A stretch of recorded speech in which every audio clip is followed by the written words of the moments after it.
Hi, dear friends. I hope all of you are safe and staying at home only. I, Prashant Lakhani, welcomes you once again in the world of SYJC Economics Chapter 2, Part 11. Belated wish you all a happy Anant Chaturthi. Dear friends, in our second chapter, we have already started with the concept of importance of law of diminishing marginal utility. What is actually law of DMU? Other things remain constant. When the consumer consumes more and more units of the same commodity in a continuous and quick manner, he gets lesser and lesser utility from it. That is law of diminishing marginal utility. Now, why we need this type of law of DMU in our economic life, in our routine life? So the topic was divided into two categories. Capital A was theoretical importance, in which we have already discussed four different examples, that is consumer's behavior. We always try to get maximum satisfaction, and for that purpose we need law of DMU. Our second point was basis for other economic laws. Law of DMU provides the base for other economic laws like law of demand. In my last lecture only, I have given you an example of higher the price, lower is the demand, and lower the price, higher is the demand. 1.5 lakh रुपए का plasma TV की company को ये नहीं सोचना चाहिए कि हम रोज के 10 टीवी यूं बेच देंगे, क्योंकि वो 1.5 लाख रुपए का है, उसका डिमांड कम होता है। डिमांड कम इसलिए होता है क्योंकि पब्लिक के हिसाब से 1.5 लाख रुपया वसूल नहीं होता है। So normal people are not getting that much MU by spending 1.5 lakh rupees for one plasma TV. Exactly opposite, lotus है 60 रुपया लेडीज सैंडल। लड़कियों के हिसाब से 60 रुपया पूरा वसूल है, इसलिए उनको लेडीज सैंडल सस्ता लगता है और इसलिए they are demanding more of it. So finally law of demand originally comes out from law of DMU. After that, we have explained the concept of paradox value. That is, water is most important element of our life, but it is freely available in nature, and that is why it has no money value. Exactly opposite, diamonds are useless in our life, but they are very scarce in market, in nature, and that is why it has greater money value. So जो चीज़ आसानी से मिल जाती है हम उसकी कदर कभी नहीं करते, और जो चीज़ बहुत मुश्किल से मिलती हो, भले वो काम की ना हो, तो अपने दिमाग में उसकी वैल्यू बढ़ जाती है। And our fourth point was universal truth, that is we can satisfy only a single want at a time. हम एक वक्त में अपनी कोई भी एक ही इच्छा को पूरी कर सकते हैं। So that was our capital A part, theoretical importance. Dear friends, today we are going to cover the second part, that is capital B, and that is practical importance. In capital B part also we have 4 different practical examples. In all these 4 different examples, in the beginning we feel कि ये जो sir बोल रहा है ना ऐसा कुछ नहीं होता, ये फेंक रहा है सब, प्रैक्टिकली ये बिल्कुल पॉसिबल नहीं है। But after some explanations even you will realise and you will agree with me कि हाँ यार प्रैक्टिकली ये होता है। Yes, law of diminishing marginal utility is practically also useful in 4 different criteria in our routine life. Let's begin with first point, and that is tax policy. Dear friends, law of DMU is helpful to the government of any country to decide tax policy. To decide tax policy. For example, in India, we have taxation system like a rich person should pay higher amount of tax. I repeat the sentence. A rich person should pay higher amount of tax. जो जितना ज़्यादा कमाएगा वो उतना ज़्यादा tax pay करेगा Thakur.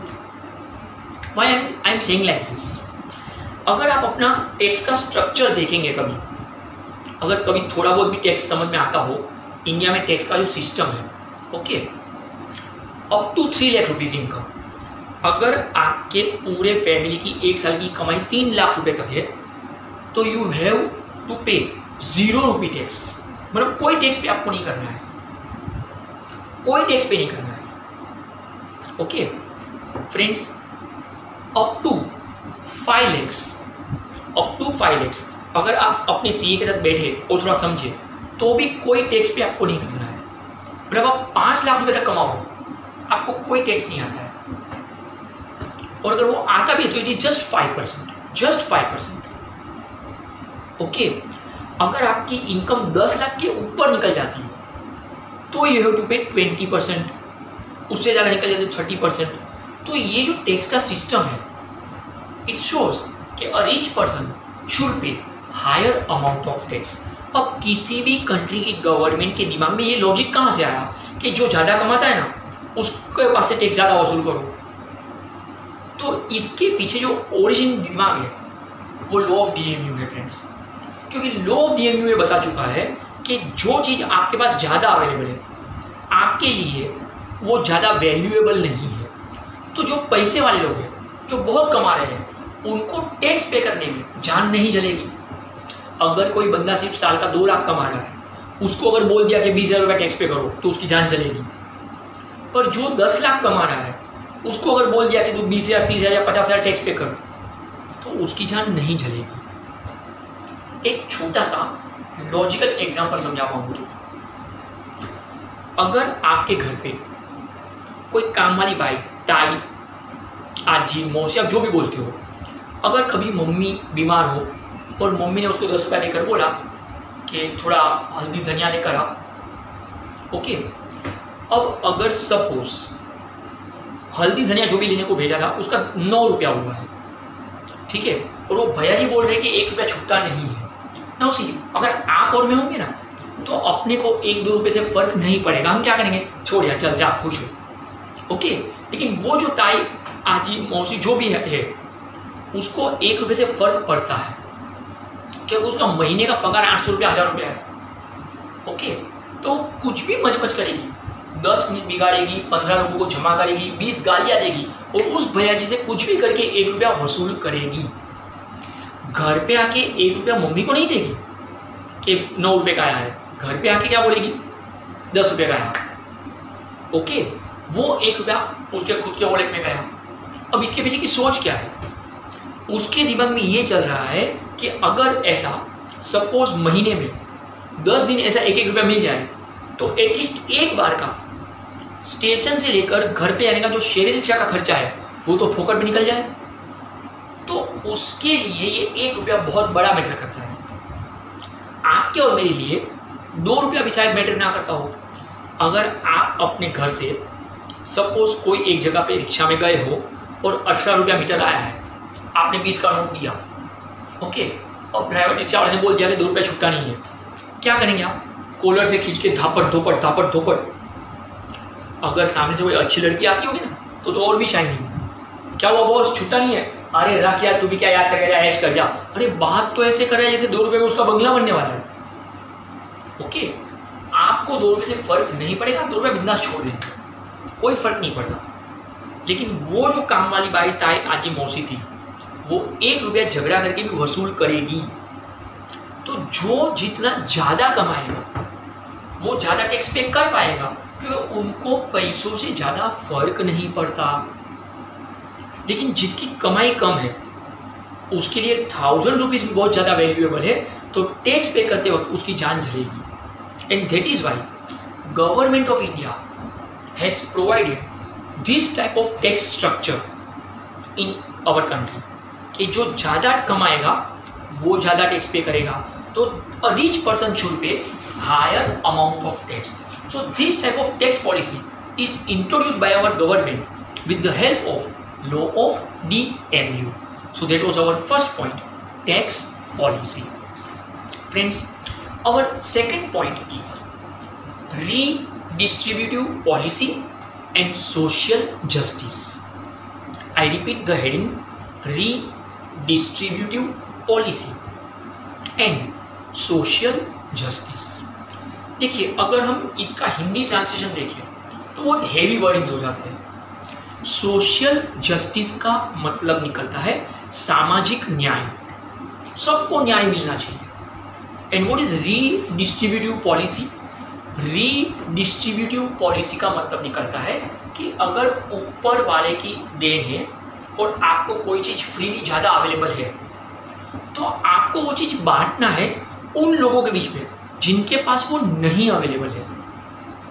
Sharing is caring, ये अपने को बचपन से अपने घर के संस्कार में सिखाया जाता है। अपने को बचपन से ये समझाया जाता है कि आधे में से भी आधा बांटो। ये बात अलग है कि ऐसी सब चीज़ें मुझे तो कभी समझ में नहीं आती है। मम्मी काफ़ी बार समझाती है कि अगर आप खाना खाने बैठे हो, एक चपाती लेके बैठे हो, अगर कोई भूखा भिखारी आया हो तो एक में से आधा उसको बांटो। मुझे कभी समझ में नहीं आता है कि अगर एक ही चपाती है उसमें से आधा उसको दिया, ना उसका पेट भरेगा ना मेरा पेट भरेगा, फ़ायदा क्या? या तो मैं उसको बोल दूँ कि भाई तू आगे जाके किसी और से ले ले, मेरे को चपाती खाने दे, मेरा तो पेट भरे। या फिर एक काम करिए, चपाती तू ले जा, मैं पाव भाजा मंगा के खा लूँ, और क्या। तो कहीं ना कहीं एक लॉजिकल बात समझाई जाती है बचपन से हमें। It is redistributive policy. आप बोलेंगे सर इसमें लॉ ऑफ डीएमयू कहाँ पे कनेक्ट हुआ? तो let me clarify. Law of DMU provides social justice in the society with the help of redistributive policy among the people. Example, the excess wealth should be transferred from rich to the poor. I repeat the example. The excess wealth should be transferred from rich to the poor. Excess मतलब extra, ज़्यादा। Wealth मतलब संपत्ति, property. अगर किसी पैसे वाले के पास बहुत सारी प्रॉपर्टी पड़ी हो खुद के नाम पे तो गरीब लोगों को वो प्रॉपर्टी उसको बांट देना चाहिए ताकि जिनके पास जमीन नहीं है, रहने का घर नहीं है, उनको वो मिल जाए।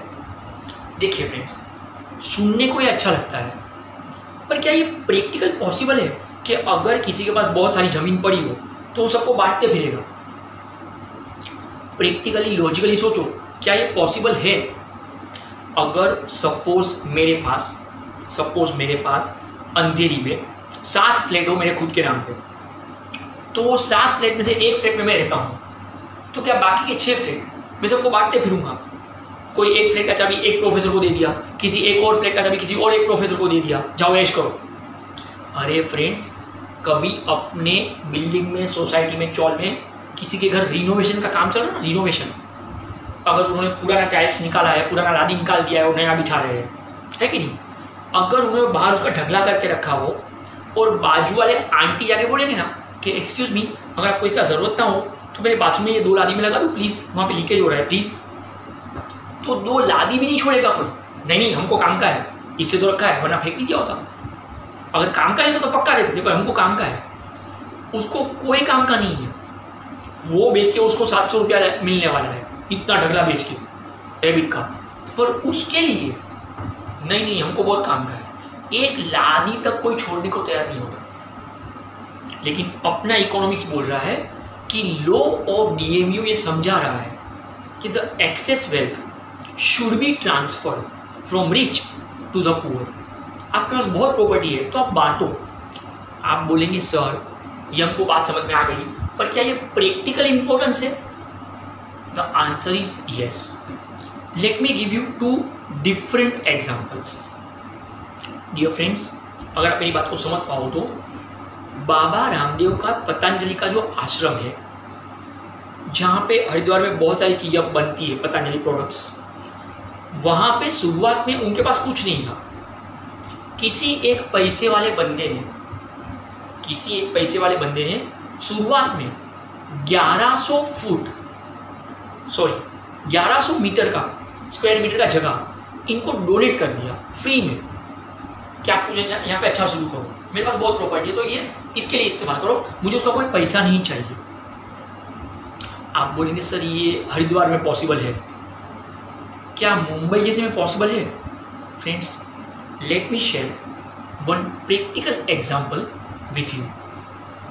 अगर आप कभी कांदिवली ईस्ट हाईवे पे महिंद्रा एंड महिंद्रा, अगर आपने कभी देखा हो कंपनी, उसके बाजू में राइट पे एक गली अंदर जाती है, ठाकुर विलेज का एरिया, ठाकुर कॉलेज से आगे, ठाकुर मॉल से आगे, very posh area, very posh area. Okay friends, चारों बाजू बड़े बड़े टावर है, सर्कल में पूरा एक रोड है और बीच पे एक बहुत बड़ा गार्डन है, Evershine dream park. Nirmala college, Thakur college के ज़्यादातर स्टूडेंट्स का टाइम वहीं पर स्पेंड होता है। वो लोग लेक्चर में कम दिखाई देते, उस गार्डन में ज़्यादा दिखाई देते हैं। फ्रेंड्स, आज से करीब 18-20 साल पुरानी अगर मैं बात करूँ, when I went there for very first time, कुछ स्टूडेंट्स ने मुझे रिकमेंड किया था कि सर बहुत मस्त जगह है, आपको बहुत पसंद आएगी। अब तो बहुत कुछ खत्म हो चुका है, फिर मैं उस वक्त की अगर बात करूँ, वेरी नाइस प्लेस। जब मैं एंट्री ले रहा था, 5 रुपये एंट्री फी टिकट था, बट आई वॉज शॉक, क्योंकि लेफ्ट साइड में एक बहुत बड़ा पाटिया मारा था जहाँ पे लिखा था बृहद मुंबई महानगर पालिका, मतलब ये बीएमसी का गार्डन है। अब अगर ये बीएमसी गार्डन है तो उसका एंट्री फ्री में होना चाहिए, पर उन्होंने मेरे से 5 रुपया लिया। मेरे को समझ में तो नहीं आया कि जब ये बीएमसी का है तो 5 रुपये एंट्री फी क्यों है। But when I entered in that garden, काफ़ी स्पेसियस जगह, एंट्री मारते ही दिल खुश हो जाए। दो तो गार्डन के लिए स्पेस, एम्यूजमेंट पार्क छोटे बच्चों के लिए, हर तरह की उम्र के लिए अलग अलग तरह के झूले लगाए थे, झूले झूले लाल काले पीले। अंदर एक साईं बाबा का मंदिर है, गार्डन के अंदर मंदिर है। अगर आप बूढ़ा लोगों को साथ में लेकर गए हो, ओल्ड एज पीपल को, तो वो लोग भी पक नहीं जाएंगे। साईं बाबा के मंदिर के पास उनकी एज के हिसाब से बड़े बड़े झूले लगाए गए हैं, उनकी एज के हिसाब से। आप उनको वहाँ पर बिठा दो और आप अपने अपने हिसाब से अपना कोना ढूंढ लो, तो even you can enjoy it. और इतने सारे कोने अवेलेबल है कि आप सोच भी नहीं सकते हो। ओके फ्रेंड्स, उस वक्त उस गार्डन के अंदर 2 रेस्टोरेंट थी, ओपन रेस्टोरेंट। ये बात अलग है कि पब्लिक को समझ में आता नहीं है और वहीं पर खा के वहीं पे कचरा कूड़ा करते थे। सो because of environment problem ultimately वो दोनों रेस्टोरेंट बंद करनी पड़ी, वरना लोकेशन वाइज वो दोनों रेस्टोरेंट गार्डन के अंदर ओपन रेस्टोरेंट थी एंड वो सुपर। वहाँ पे स्केटिंग के लिए अलग से जगह रखा गया है। शाम को 5 बजे के बाद पूरे गार्डन में स्लो म्यूजिक बजता है, इंस्ट्रूमेंटल सीडी बजती रहती है, रोमांटिक मूड क्रिएट करने के लिए। कुछ ऐसी जगह है जहाँ पे नमाज के वक्त लोग नमाज पढ़ पाए। सुबह शाम को बाबा रामदेव के आशीषन वहाँ पे योगा कराते रहते हैं। चलने के लिए अलग से जगह है, छोटे बच्चों का टॉय ट्रेन घूमते रहता है। उस वक्त वहाँ पे 20 रुपये टिकट में एक ट्रेन चलती रहती थी जो पूरे गार्डन को घुमाती थी, बड़े लोगों के लिए भी। बट आफ्टर सम टाइम उसका एक डिब्बा पलटी खा गया और एक बच्चे की जान चली गई, तो अल्टीमेटली उसको बंद करना पड़ा। वो एक्चुअली कोई ट्रेन तो थी ही नहीं, एक ट्रैक्टर के पीछे कुछ डिब्बे लगा के रोड पे वो घूमते रहती थी, बट जस्ट लाइक ट्रेन, पूरे गार्डन को घुमाने के लिए।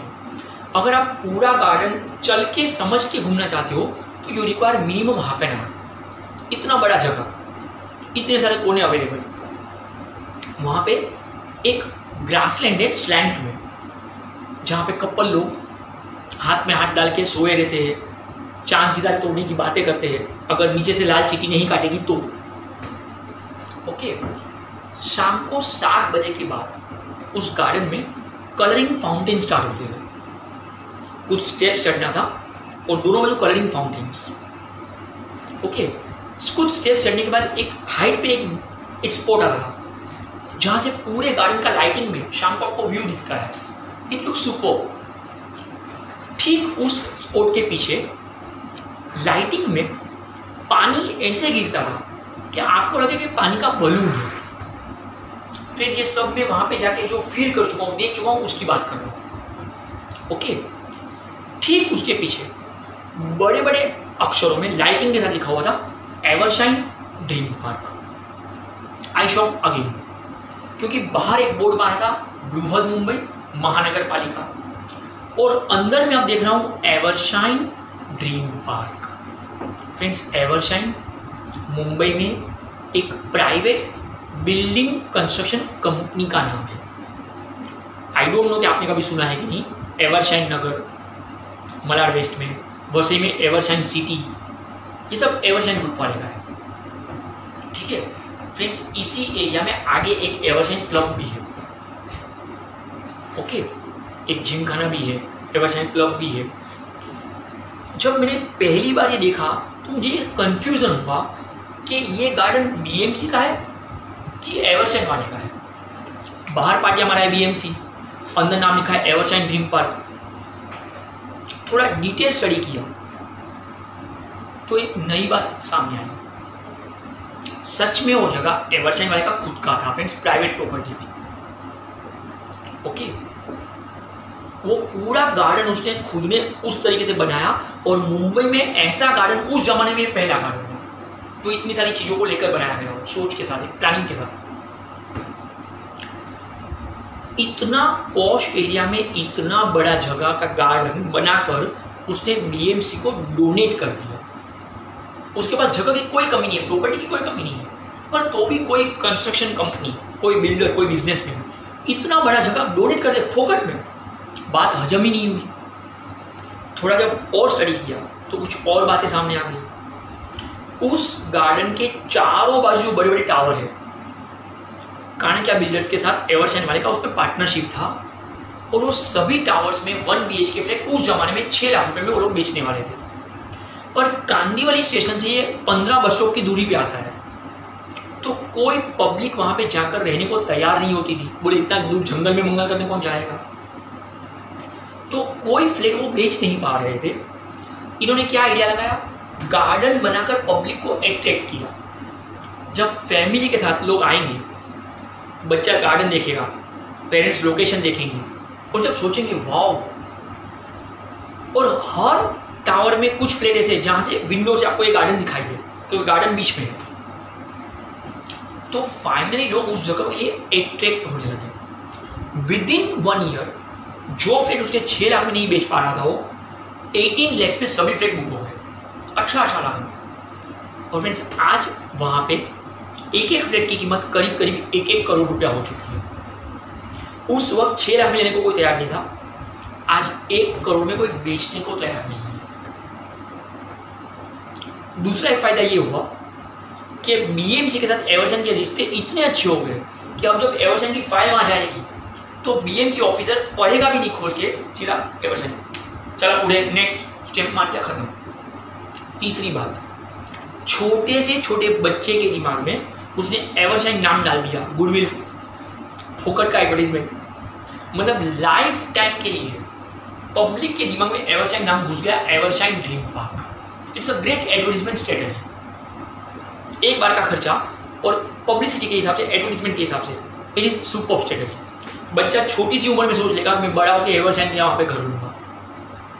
तो ये जो सोच है, पर ये वो क्यों कर पाया, क्योंकि उसके पास काफी प्रॉपर्टी अवेलेबल है, काफी प्रॉपर्टीज, और वो भी मुंबई जैसे एरिया में, तो उसको एकाध प्लॉट से ज्यादा फर्क नहीं पड़ा। तो लॉ ऑफ डीएमयू के हिसाब से उसके पास बहुत प्रॉपर्टी अवेलेबल होने की वजह से उसको ज्यादा फर्क नहीं पड़ा, तो चलो एक प्लॉट डोनेट कर दिया गार्डन बनाकर। तो that was our second point, redistributive policy and social justice. Our third point is helpful to businessmen. Friends, law of DMU is very helpful to businessmen to increase the sales. If any businessman wants to increase his sale for particular product, तो उसे ये समझ में आ जाना चाहिए कि public का interest इस प्रोडक्ट में क्या है। If people have greater MU in one particular commodity, तो you can easily increase the sale of that product, of that commodity. Let me give you another practical example for this purpose. VIP suitcase, सबने नाम सुना होगा VIP suitcase. Friends, बहुत सालों पहले VIP suitcase की जो कंपनी थी, ओके, उसने एड बनाई थी कि जहाँ पे एक बंदे को गांव जाना होता है, उसको बस की टिकट मिलती नहीं है, तो बस के पीछे वीआईपी सूटकेस लगाता है, रस्सी से पूरा सामान पैक करता है और उसके ऊपर खुद ही बैठ जाता है और गांव तक पहुंच जाता है। मतलब वो ये दिखा रहे हैं, देखो हमारे वीआईपी सूटकेस कितने स्ट्रेंथ वाले हैं, कितने स्ट्रॉन्ग हैं, कि वो कितना भी वजन सहन करे और उसके व्हील कितने स्ट्रॉन्ग है कि वो गाँव तक चले गए बस के पीछे पीछे। ये उनका तरीका था मार्केटिंग का कि पब्लिक अब खरीदेगी। प्रोडक्ट बहुत अच्छा था, 2000 रुपये का सूटकेस था, बड़ी अच्छी चीज़ थी, लेकिन प्रोडक्ट फेल हो गया, पब्लिक में उसकी डिमांड नहीं बढ़ी। बाद में उन्होंने उल्टा सोचा कि शायद हेवी लगेज की वजह से पब्लिक खरीद नहीं रही होगी, तो कुछ सालों के बाद उन्होंने एड चेंज कर दी।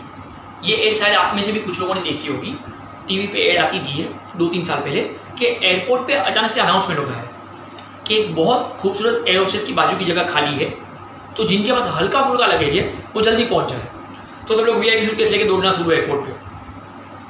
मतलब पहले उन्होंने स्ट्रेंथ दिखाया, फिर बोले हल्का फुल्का लगेज है, उनको लगा अब डिमांड बढ़ेगा, लेकिन उस वक्त भी डिमांड नहीं बढ़ी, प्रोडक्ट फेल हो गया और कंपनी बहुत लॉस में चल रही थी वीआईपी। फ्रेंड्स, वीआईपी के कंपनी के शेयर से मार्केट में, पर उस वक्त काफ़ी लॉस। अब रीज़न क्या था? रीज़न ये था कि 15-20 दिन अगर आपको गांव जाना है तो सूटकेस काफ़ी अच्छा बनाया है, लेकिन 2000 रुपया गरीब आदमी को नहीं परवड़ेगा। जिसको 15-20 दिन गांव जाना हो उसको 2000 का सूटकेस नहीं परवड़ेगा, वो पोटला बांध के यूं ही निकल जाएगा। और जिनको ये परवड़ता था वो बड़ी बड़ी कंपनी के एग्जीक्यूटिव होते थे जिनको ये परवड़ेगा, लेकिन उनको कभी 15-20 दिन का छुट्टी मिले ये पॉसिबल नहीं था। So because of that reason VIP suitcase का डिमांड मार्केट में नहीं बढ़ा। उस कंपनी के एमडी को एक बात समझ में आ गई कि लोगों का इंटरेस्ट वीआईपी सूटकेस में नहीं है। तो before some 2-3 years what they did, उन्होंने बिग बाजार के साथ एक कॉन्ट्रैक्ट साइन किया। आपने भी कभी ऐड देखा होगा, सबसे सस्ता बुधवार, सबसे सस्ता वेडनेसडे, बिग बाजार, ऐसा ऐड आता था। इन्होंने क्या किया, बिग बाजार के साथ एक कॉन्ट्रैक्ट साइन किया कि अगर बुधवार के दिन अगर आपके वहां से कोई वीआईपी सूटकेस खरीदे 2000 रुपये का, तो उनको वीआईपी ब्रीफ केस आता है ऑफिस यूज के लिए। ब्रीफ केस, छोटा सा ब्रीफ केस ऐसा होता है, आपका छोटा सा टैबलेट अंदर रह जाएगा, डायरी रह जाएगी, छोटा सा लंच बॉक्स रह जाएगा, डायरी पेन वो सब, ऐसा छोटा सा ब्रीफ केस। तो वो 400 रुपये की चीज़ थी। तो इन्होंने ऐसा स्कीम रखा कि अगर आप बिग बाजार से बुधवार को 2000 का सूटकेस खरीदोगे वीआईपी, तो 400 का ब्रीफ केस फ्री। अब इसमें क्या होता था कि जो बड़ी बड़ी कंपनी के एग्जीक्यूटिव होते हैं वो अपनी डार्लिंग के साथ, स्वीटहार्ट के साथ, वाइफ के साथ, फियांसी के साथ शॉपिंग के लिए बिग बाजार जाए, हफ्ते भर का सामान ले ले, तो ट्रे लेके चलते रहेंगे, ये ले लिया, बिस्कुट ले लिया, ब्रेड ले लिया, सॉस ले लिया, ये राइट। और अचानक से चलते उठा रहा है ब्रीफकेस, ओ वीआईपी, वाओ, अरे excuse me, what's the price? Sir it is free. Free how? जो पैसे वाले होते हैं ना वो चिबावले होते हैं फ्रेंड्स, पता नहीं कैसे कैसे रिएक्ट करते हैं। तो पूछ रहा है हाँ, तो उस बंदे ने फ्री कैसे है ब्रीफकेस, उसने क्या किया, अंदर से 2000 का सूटकेस निकाल के दिखाया with the suitcase of this 2000 rupees, 400 का ब्रीफकेस फ्री। अब देखो इसके दिमाग में क्या हुआ, oh sweetheart please come here, next week we are going to Mahabaleshwar ना फॉर 2 days, तो मे बी दिस सूटकेस। वो स्वीटहार्ट को क्या पूछ रहा है, 2 दिन के लिए महाबलेश्वर जाना है तो हम ये सूटकेस खरीद ले। 2 जन को 2 दिन के लिए महाबलेश्वर जाना है। फ्रेंड्स, ये सूटकेस 4 लोगों को 10 दिन का कपड़ा समझ आए उतना बड़ा, ओके। और ये 2 लोगों को 2 दिन महाबलेश्वर जाना है तो वो 2000 का सूटकेस खरीद रहे हैं। वो डार्लिंग क्या बोलेगी, इतना बड़ा, लेकिन मुझे थोड़ी उठाना है, तेरे को तो कुली बना के उठना है, ले जा। एक्चुअली दोनों में से किसी का भी इंटरेस्ट सूटकेस में नहीं है फ्रेंड्स, दोनों का इंटरेस्ट वो 400 का जो ब्रीफकेस फोकट में मिल रहा है उसमें। बिलीव मी, 3 साल में जितने वीआईपी सूटकेस नहीं बेच पाए थे ये कंपनी वाले, उन्होंने 6 महीने में बेच दिए फ्रेंड्स, विद इन 6 months। तो फाइनली कंपनी को समझ में आ गया कि लोगों का जो एमयू है उसको फ्री कर दो। So because of that free briefcase people were ready to buy suitcases of 2000 rupees. So because of law of DMU, VIP company could increase the sale of that suitcase. So that was our third point, helpful to businessmen. Our fourth point and last point is consumption.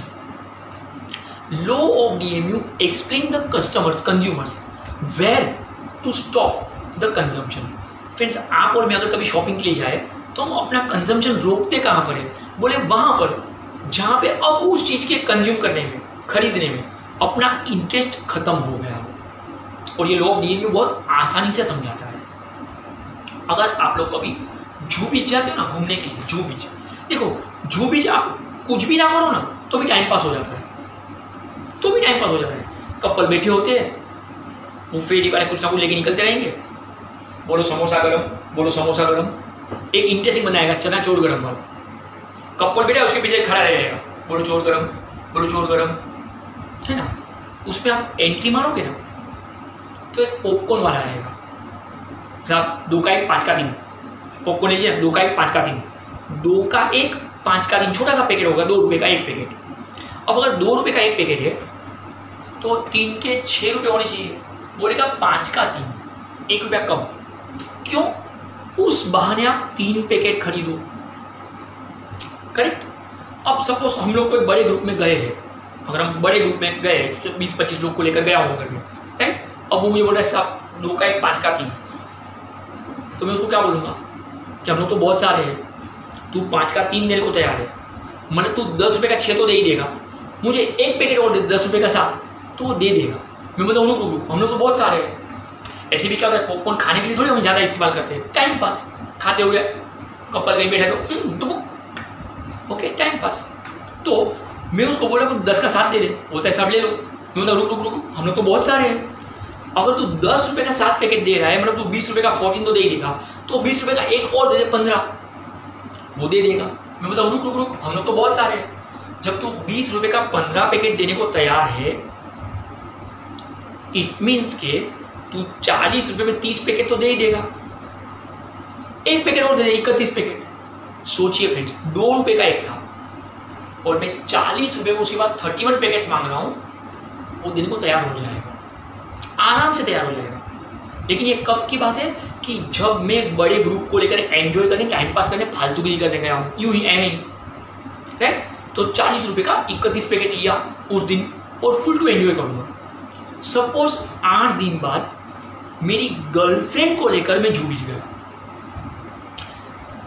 जैसे मैंने entry मारी popcorn वाला, अरे साहब आप सब 2 का 1 5 का 3, अरे साहब आपका पैसा बहुत चगुन वाला है, बोड़ी बोड़ी साहब 5 का 4 ले लीजिए। मैं उसको बोलूँ देख भाई ऐसा कुछ नहीं है, ये ले 5 रुपया और 1 पैकेट दे दे। बोले साहब 5 का 3 आ रहा है, अरे तू 1 पैकेट देना भाई। अरे साहब ऐसा क्या करते हो, आपने लास्ट टाइम 40 रुपये का 31 पैकेट, ए भाई वो मैं नहीं था, गर्लफ्रेंड सामने सही बोलना पड़ेगा ना। अरे साहब क्या बात करते हो, अरे भाई तू 5 का 1 दे, बहुत हो गया, मैंने ले 5 ले, मुझे एक भी पैकेट नहीं चाहिए। अरे साहब इतना उखड़े क्यों? अभी उसको क्या समझाऊँ उखड़ा क्यों? लास्ट संडे में 15-20 लोगों को लेकर आया था, धमाल मस्ती करने आया था, तो मेरा जो इंटरेस्ट था एमयू था वो पॉपकॉर्न में था। अभी उसको मैं क्या बोलूँ कि आज मेरा जो एमयू है, मेरा जो इंटरेस्ट है वो मेरी गर्लफ्रेंड में है, तेरे पॉपकॉर्न में नहीं है। वो पीछे चिपक गया, अरे साहब ले लो ना साहब, 10 पैकेट ले लो ना, सस्ते में देता हूँ। अभी उसको क्या बोलूँ, 10 पैकेट लेके करूँ क्या, सिर्फ पॉपकॉर्न खाते रहूँ? बोलते हैं साहब बचे तो घर पे लेके जाना। अरे घर पे लेके जाना, सोसाइटी में सबको प्रसाद बांटू, ये लो जू बीच का प्रसाद खाओ। अरे मेरा एमयू आज मेरी गर्लफ्रेंड में है, पॉपकॉर्न में नहीं है, तो मैं वहाँ पे पॉपकॉर्न का जो कंजम्पशन है, शॉपिंग है, उसको रोक दूंगा। तो ऐसा नहीं कि पैसे खत्म हो जाएंगे और हम कंजम्पशन रोकते हैं। Law of DMU explains where to stop consumption. बोले जहाँ पे अपना एमयू खत्म हो जाए वहाँ पे हम उस चीज़ का कंजम्पशन रोक देते हैं। तो that was our 4th point. So finally today we have covered the topic of practical importance of law of DMU. That's enough for this topic. Friends, soon I'll approach you. Thank you so much.